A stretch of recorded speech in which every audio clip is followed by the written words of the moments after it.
ওয়ালাইকুম আসসালাম।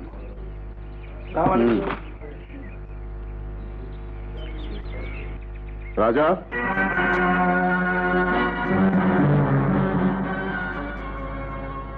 এলাকার সবাই আমাকে সালাম দেয়, তোমার হাত ওঠে না? ও মৃধা, জুতো লাখ টাকা দিয়ে কিনলেও তা পায়ের নিচে।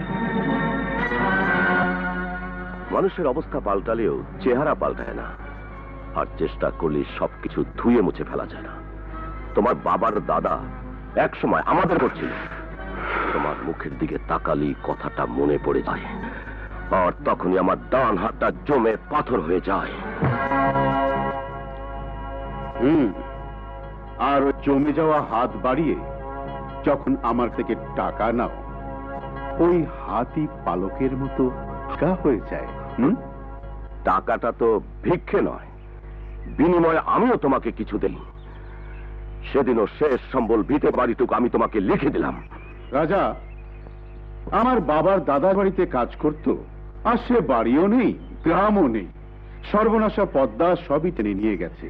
আর সেই বাড়ির সন্তান হয়েও তুমি আজ একজন সাধারণ চাষি, তবু তোমার তো অহংকার কিসের? একটা কথা ভেবে বড় আফসোস হয় মৃধা, তুমি এত সালাম পাও তবু তোমার ক্ষুধা মেটে না কেন? চলি।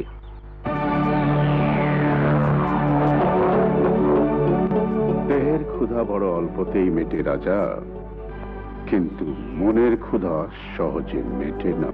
ওর বন্ধু ফিরোজ ওর টাকা শহরে থেকে পড়ছে, বড় ইঞ্জিনিয়ার হবে, এই জন্যই তো দেমাগে মাটিতে পা পড়ছে না। সালাম একদিন আমাকে তুই ঠিকই দিবি। শরীরের রক্ত পানি করে যা আয় করছো সবই তো ঢেলে দিচ্ছ বন্ধুর পেছনে।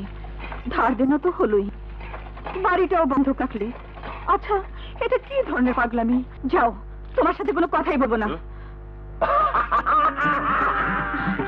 শুধু শুধু ঘাবড়াচ্ছ, আসল কথাটাই তো ভুলে বসে আছো।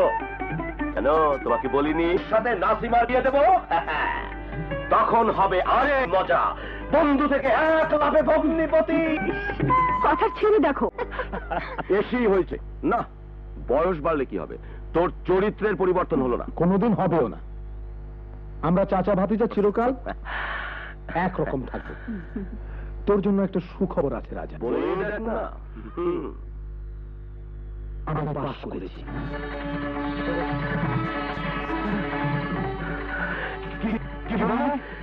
কেন বিশ্বাস হচ্ছে না? এখন থেকে তুই আমাকে ইঞ্জিনিয়ার সাহেব বলে ডাকবি, বুঝেছিস? ডাকবো ডাকবো ডাকবো, হাজার বার ডাকবো।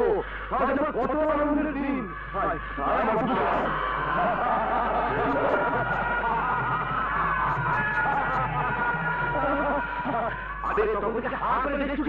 ভালো খানা পিনার ব্যবস্থা করো। আমার ফিরোজ পাস করেছে, আজ আমাদের বাড়িতে পোলাও রান্না হবে। নাচু নাচু না, ওরে নাচু, চলো মুরগিকে বাড়িতে।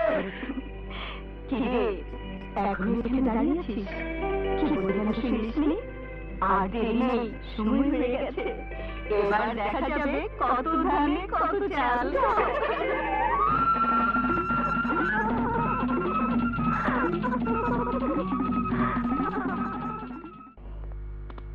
তোমাকে কিছু জিজ্ঞেস করতে ভয় হয়, একটা কথা বলবো? হাজারটা বলো, কোনো পরোয়া নেই।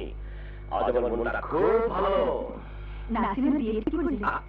ভালো কথা মনে করেছো, কালই ফিরোজের সঙ্গে কথা পারবো, আর দেরি করা ঠিক হবে না। টাকা ডুবাবার কথা তো কত খরচাপাতির ব্যাপার। হ্যাঁ, তাই করো। কেনাকাটা না করলে আবার এক সপ্তাহ পেরিয়ে যাবে। দেখো, আগে থেকে কিন্তু বলে রাখছি, না করতে পারবি না। নাসিমার বিয়েতে একটু ব্যান্ড পার্টি চাই।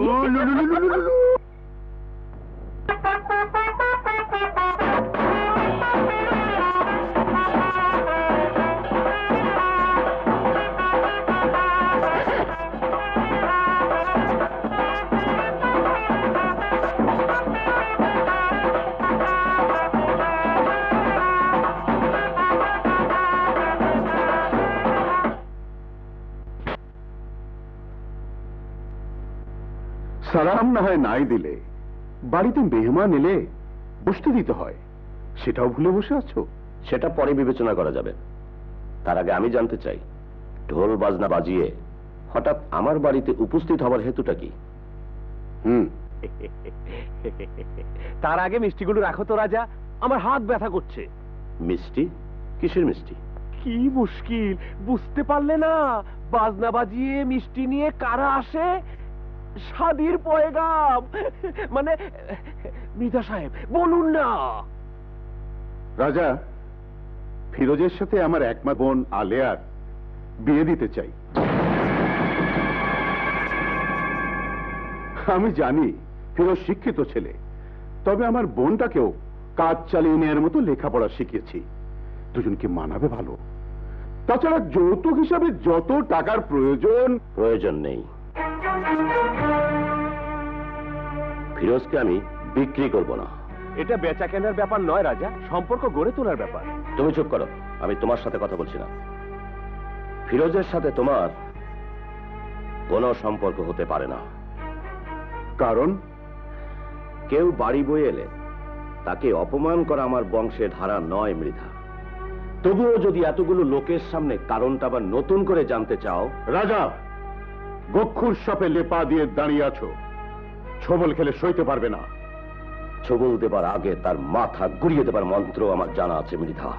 না, নেই, কোন মন্ত্রই তোমার জানা নেই। দেয়ালে তোমার পিঠ থেকে গেছে রাজা। আমি চাইলে এই মুহূর্তে তোমাকে ভিটে ছাড়া করে পথের ভিখারি করে দিতে পারি। হ্যাঁ হ্যাঁ, তুমি তা পারো। তোমার মতো লোকের দ্বারা সবই সম্ভব। কিন্তু তাতে রাজা ভয় পায় না। ফিরোজকে লেখাপড়া করাবার জন্য আমার বিষয় সম্পত্তি সব সব তোমাকে দিয়েছি। কিন্তু একটা কথা মনে রেখো, আমার আত্মাকে তোমার কাছে বিক্রি করে দেইনি মৃধা। আমি যা করেছি সব আমার বন্ধুর জন্য করেছি। আমি তোমাকে স্পষ্ট জানিয়ে দিচ্ছি, এর চেয়ে বেশি অপমান যদি না হতে চাও, এক্ষুনি এক্ষুনি এ বাড়ি থেকে বেরিয়ে যাও।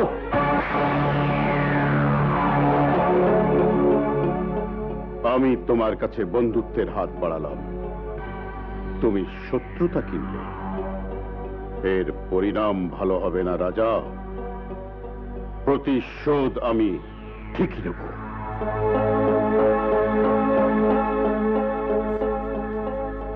সব চল। রাজা,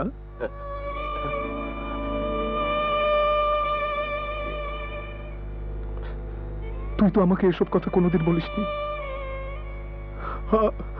আমার জন্য তুই সর্বস্ব খুইয়ে বসে আছিস। তুই কি করেছিস রাজা? খুইয়েছি? কি বললো গাধা? জমা করেছি, ভবিষ্যতের ঘরে জমা করেছি। রাজা, আরে তুই তোমার ভবিষ্যৎ। আমি তোকে দেখেছি, তুই আমার ছেলেকে দেখবি। তুই তুই কি রে? তুই মানুষ নাকি? কিছু না কিছু না, নিমিত্ত, বুঝলি, নিমিত্ত। আরে টাকা পয়সার জমি জিরা দিয়ে কি হবে রে পাগল? আসল বস্তু হলো বিশ্বাস। বিশ্বাসী যদি না থাকে, থাকলো কি? বাবা কি বলেছিল মনে নেই? বিপদেই তো বন্ধুর পরিচয়।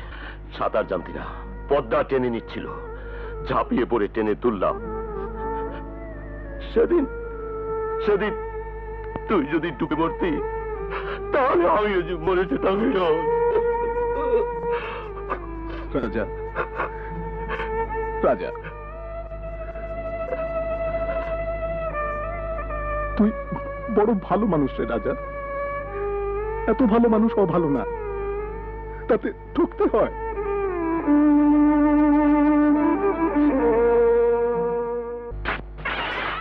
তুমি এখানে কেন ইঞ্জিনিয়ার? আমার বাড়িঘর পুরাতন হলেও এখনো মজবুতি আছে। আর তাছাড়া এসব করতে তো আর ইঞ্চ লাগে না, মিস্ত্রি যথেষ্ট। আমি বাড়িঘর মেরামত করতে আসিনি মৃধা সাহেব, আমার টিনের ঘর আর ভিটাটুকু বাঁচাতে এসেছি।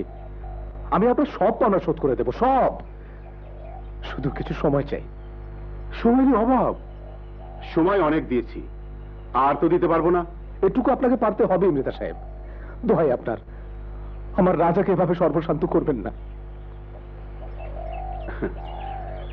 আমি তোমার মনের অবস্থা বুঝি, রাজা তোমার জন্য অনেক করেছে, তোমারও কিছু করা উচিত, নইলে লোকে যে তোমাকে বেঈমান বলবে। মৃধা সাহেব, আর এই অপবাদ যাতে তোমাকে মাথা পেতে না নিতে হয়, সেই জন্য তোমার সামনে একটি পথই খোলা আছে। বলুন বলুন আমাকে কি করতে হবে? আমার বোনকে বিয়ে করতে হবে। এ আপনি কি বলছেন? হ্যাঁ, এই একটি মাত্র শর্ত পূরণ করলে তুমি তোমার বন্ধুকে এই বিপদ থেকে বাঁচাতে পারো। বিপদেই তো বন্ধুর পরিচয়। সাঁতার জানতি না, পদ্মা টেনে নিচ্ছিল, ঝাঁপিয়ে পড়ে টেনে তুললাম। তুই যদি ডুবে পড়তি, তাহলে আমি মরে যেতাম। ঠিক আছে, আমার বন্ধু রাজার জন্য, শুধু রাজার জন্য আমি নিজেকে বিক্রি করে দিলাম। কিন্তু আপনি যদি আপনার কথা না রাখেন? আমার বোন তো তোমার কাছে জামিন রইল। আমি নামের কাঙ্গাল, সালাম চাই।